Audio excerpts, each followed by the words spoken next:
C'est le cas entre le Périgord et la Dordogne, c'est le cas entre le Morvan et les différents départements de Bourgogne. C'est le cas entre le Médoc et le Bordelais, c'est le cas entre les Flandres et le Nord, etc., etc.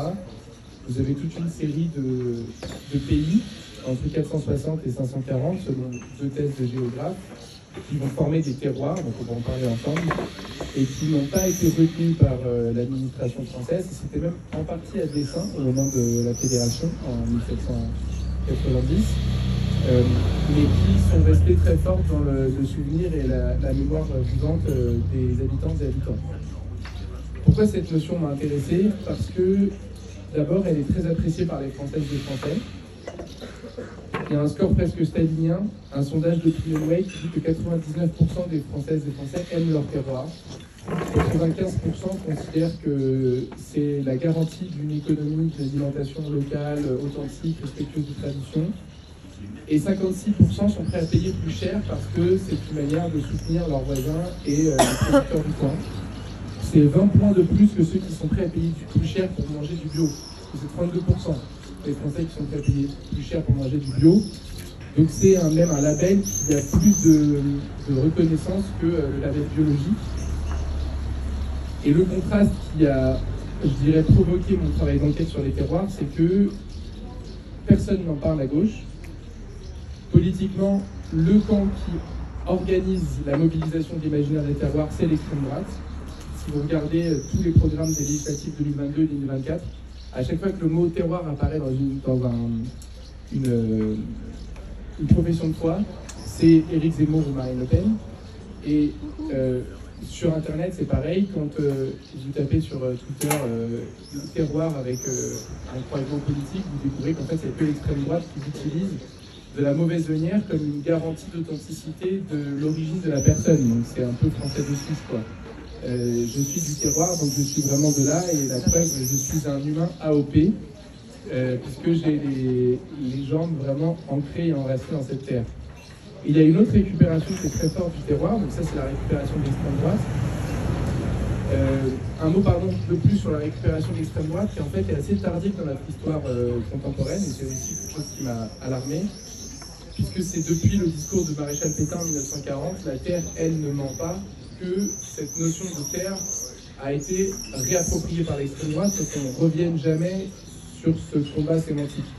Alors qu'à l'extrême gauche de l'Assemblée révolutionnaire, en 89-91, le parti d'extrême gauche s'appelle les Patriotes, donc plus à gauche que les Jacobins, les Girondins, les Brissotins, les Cordeliers, etc. Vous avez une faction de la Révolution qui est composée de musulmans de sans-culottes qui s'appelle les Patriotes, puisque la Révolution avait inversé la légitimation de l'individu social. Dans l'Ancien Régime, l'individu est légitime parce qu'il est sujet du roi, et le roi est lieutenant de Dieu. Donc vous avez Dieu, le roi, le sujet. Depuis l'Ancien Régime, les révolutionnaires proposent une verticale ascendante, dans l'autre sens, qui est de dire nous avons des ressources en commun, que nous appelons la patrie. Et la patrie, c'est ça à l'origine, c'est le nom qui est donné à la mère nourricière, qui est le partage des ressources émergeant de la terre. Donc c'est un surnom qui est donné à la terre. La patrie fonde une communauté d'appartenance qui vit dans cet espace de ressources partagées qu'est la nation, et la nation constitue des citoyens. Donc de Dieu, roi, sujet, vous passez à patrie, nation, citoyen, et c'est pour ça que la Révolution impose le surnom de patriote aux personnes qui sont prêtes à mourir pour le processus révolutionnaire, impose le tutoiement aussi, considérant qu'il y a plus de verticalité descendante, donc comme on est tous membres de la même patrie, de la même nation, le tutoiement s'impose. Et je disais aux camarades qui est ici que le tricolore qui est là est exactement le tricolore d'origine de 89. Il avait cette forme exacte, et à cette même époque, on placardait sur les portes des habitants, du moins ceux qui le souhaitaient, ici, on s'honore du tutoiement, en bleu, blanc, rouge, avec une pierre qu'on peut encore retrouver au musée Carnavalet à Paris. Cette histoire, elle montre bien que la notion de patrie, elle a complètement dérivé, puisqu'aujourd'hui, le seul parti qui s'appelle les Patriotes, qui n'est pas très connu, c'est le parti de Florent Philippot, qui est donc un parti d'extrême droite. Donc là, j'ai parlé d'une récupération, il y en a une autre, que vous connaissez aussi certainement, c'est la récupération par le capital, puisque les produits du terroir sont valorisés en tant que tels dans des supermarchés. Et vous avez 3 grands groupes qui ont même fait une feuille de route stratégique pour s'approprier la notion du terroir. Carrefour, Intermarché et McDonald's incitent leurs franchises à mentionner le terroir duquel ils appartiennent pour attirer le client parce qu'ils savent, le sondage que j'ai cité précédemment, qui est l'amour important, j'allais dire incommensurable, des Françaises et des Français pour leur terroir. Donc quand on a ce niveau d'affection et cette double récupération, pour moi, il y avait une forme de gâchis. Je termine le propos liminaire en vous disant que, en étudiant le lien entre les terroirs et la gauche, et donc notamment le fait qu'il y eut un temps très long de convergence entre nous, alors qu'aujourd'hui tout semble signifier et tout porte à croire que c'est terminé pour la gauche et les terroirs, il y a un divorce qui est consommé. Je me suis rendu compte que le concept, la notion, elle est triplement utile pour nos mobilisations et pour nos luttes. Et je parle bien de concept parce que le terroir, c'est un concept, c'est une notion, c'est une boîte à outils intellectuelle, ça n'est pas une catégorie de zone. Il n'y a pas en France les terroirs et les villes. Les villes font partie d'un terroir qu'elles ont écrasé, qu'elles ont annihilé, qu'elles ont renommé. Mais le terroir, parce que dans la plupart du temps, quand j'ai fait la promo depuis 1 an, on m'invite dans des conférences sur la ruralité. Mais le terroir n'est pas une composante exclusive de la ruralité. Il y a une raison à ça, c'est que pour qu'il y ait terroir, il faut qu'il y ait une alimentation. Donc comme on ne produit plus d'alimentation en ville, forcément ça emmène vers le rural. Mais c'est un phénomène récent. En 1870, vous fermez les portes de Paris, Paris est capable de tenir 230 jours en autonomie alimentaire. Aujourd'hui, si vous fermez les portes de Paris, vous avez 2,5 jours d'autonomie. C'est la fameuse panique au début du Covid avec le PQ et les pâtes.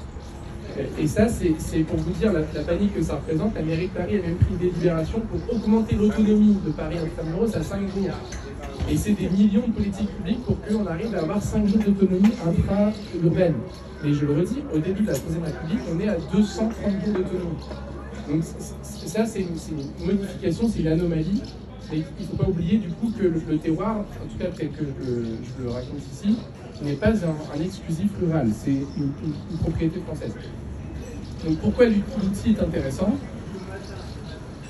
D'abord sur sa phrase, sur sa définition, les Allemands, ils ont un mot pour dire le sentiment de se balader en forêt avec le soleil qui traverse les arbres. Les Suédois, ils ont aussi un mot pour dire le plaisir de se lever le matin en écoutant les oiseaux, Gotoka.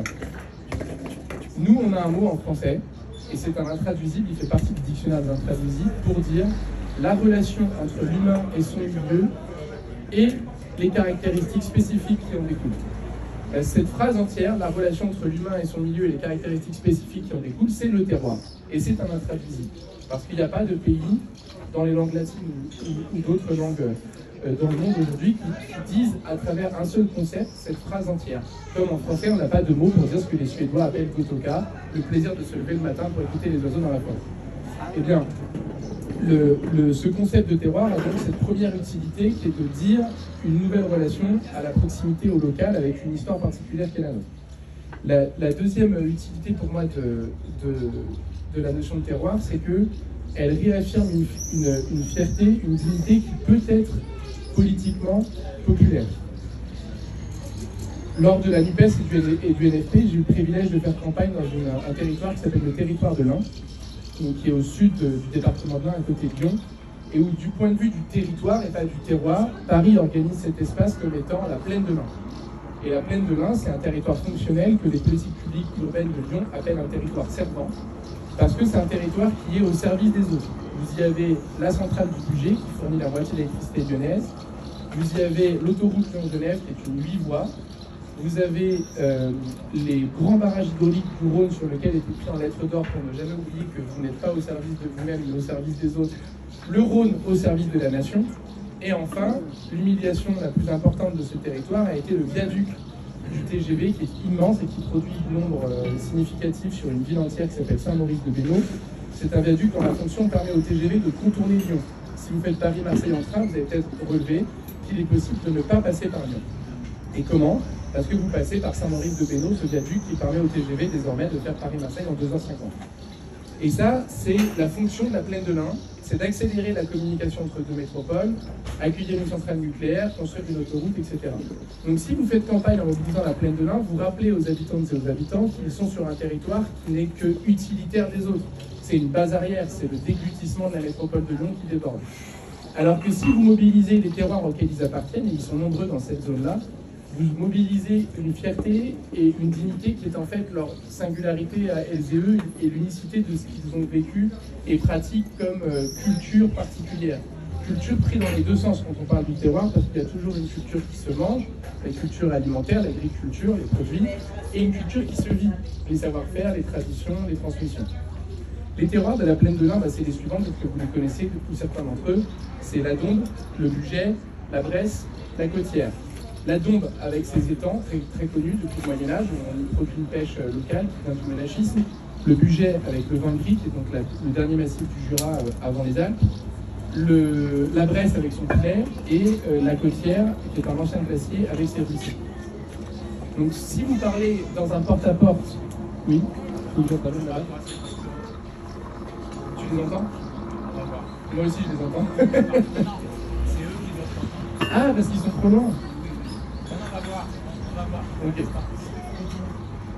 Donc ça c'est la deuxième utilité pour moi. Donc la première c'est la façon de penser le local, la deuxième c'est la question de la dignité. Et enfin il y a une troisième fonction au terroir pour moi, et je la donnerai que de manière abusive pour qu'on puisse ensuite avoir la conversation. C'est que pour moi elle a le potentiel de proposer une définition vivante de l'identité. Le terroir aujourd'hui a 4 branches qui le définissent, et parmi les branches il y a l'identité d'une communauté d'appartenance. L'exemple que je prends comme fil rouge dans le livre, c'est la Camargue.